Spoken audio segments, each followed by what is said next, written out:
Hello guys, जैसे कि हम अपनी सेंसस की वीडियोस बना रहे थे तो उसका एक नेक्स्ट पार्ट है जिसमें आज हम देखेंगे कि हम किसी भी बिल्डिंग और जो हमारा सेंसस हाउस है उसकी आइडेंटिफिकेशन कैसे करेंगे। तो चलिए स्टार्ट करते हैं। सपोज़ आपका कोई रूम है या मतलब कि आप कह सकते हो कोई बिल्डिंग है जिसमें आपका एक गराज है, एक मेन रेजिडेंस है और ये आपका सर्वेंट क्वार्टर है। अभी हमने पढ़ा गराज है, वर्क शेड है, कैटल शेड है, उसको हम अलग से नंबर देंगे और रेजिडेंस का अलग, यानी कि एक बिल्डिंग में दो सेंसस हाउस है। ठीक है, तो जैसे इसका 001 हो गया और 002 हो गया। इस तरीके से इसमें दो सेंसस हाउस क्यों हुए, सर्वेंट क्वार्टर को क्यों नहीं इंक्लूड करा? ये तब इंक्लूड नहीं कराया अगर जो आपका सर्वेंट है ये अपने फैमिली में मानते हैं, यानी कि ये फैमिली के साथ ही खाना खाता है। जो आपकी फैमिली खा रही है वही खाना खा रहा है, ये अलग से अपनी कोई किचन यूज़ नहीं कर रहा है, तो ये इसी रेजिडेंस के अंदर आएगा। तो आपकी एक बिल्डिंग में दो सेंसस हाउस हो जाएंगे। वहीं अगर आपका गराज हो गया, रेजिडेंस हो गया, ये गराज हो गया आपका और ये सर्वेंट हाउस हो गया, और ये जो सर्वेंट है ये अपना खाना अलग से बना रहा है, तो ये अलग बिल्डिंग होगी, यानी कि अलग सेंसस हाउस, ये अलग सेंसस हाउस। तो एक बिल्डिंग में तीन सेंसस हाउस हो जाएंगे।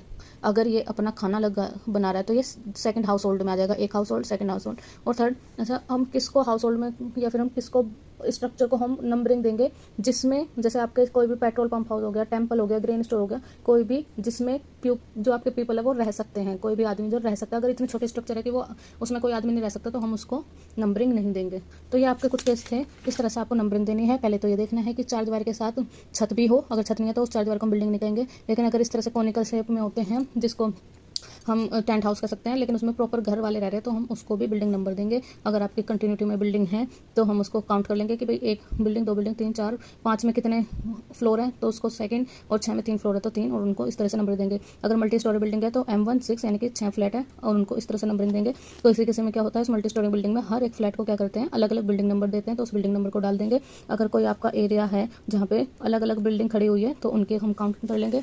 आपका कोई हाउस है जिसमें 5 रूम है तो उस 5 रूम को अगर एक इंसान यूज़ कर रहा है तो एक हाउस होल्ड, एक सेंसस हाउस। लेकिन ऐसा है कि अलग अलग यूज़ कर रहे हैं तो एक बिल्डिंग और दो सेंसस हाउस या तीन, जितने भी आपके यूज़ कर रहे हैं। हॉस्टल और होटल्स में जो आपका बिल्डिंग है वो भी एक होगी, सेंसस हाउस भी एक होगा। अगर वहाँ पे वार्डन और किचन वाला जो किचन में काम करता है वो नहीं रहता, अगर वो रहते हैं तो आपकी एक बिल्डिंग में 3 सेंसस हाउस हो जाएंगे। अगर आपका बहुत प्रीमिसेस बड़ा है जिसमें आपने हर एक चीज़ अलग अलग बनाई है तो आपकी एक बिल्डिंग एक रेजिडेंस होगा। लेकिन अगर आप उसमें वर्क शेड, कैटल शेड या गैराज बनाते हो तो उन सबको अलग नंबरिंग दोगे, यानी कि एक बिल्डिंग में 3 सेंसस हाउस हो जाएंगे। अगर वहीं पर सर्वेंट खाना एक जगह खाता है तो वो एक रेजिडेंस में ही इंक्लूड होगा और गैराज अलग, यानी कि एक बिल्डिंग में दो सेंसस हाउस। लेकिन अगर सर्वेंट हाउस जो है वो उसमें सर्वेंट अपना खाना अलग से बनाता है तो वो अलग हाउस होल्ड में आ जाएगा, और तो ये इस तरह से एक बिल्डिंग में 3 सेंसस हाउस हो जाएंगे। आई होप आपके सारे डाउट क्लियर हो गए होंगे सेंसस हाउस और बिल्डिंग को लेकर। अगर कोई डाउट है तो आप कमेंट कर सकते हैं, और ऐसी और वीडियोज़ के लिए like, share, subscribe and follow my channel.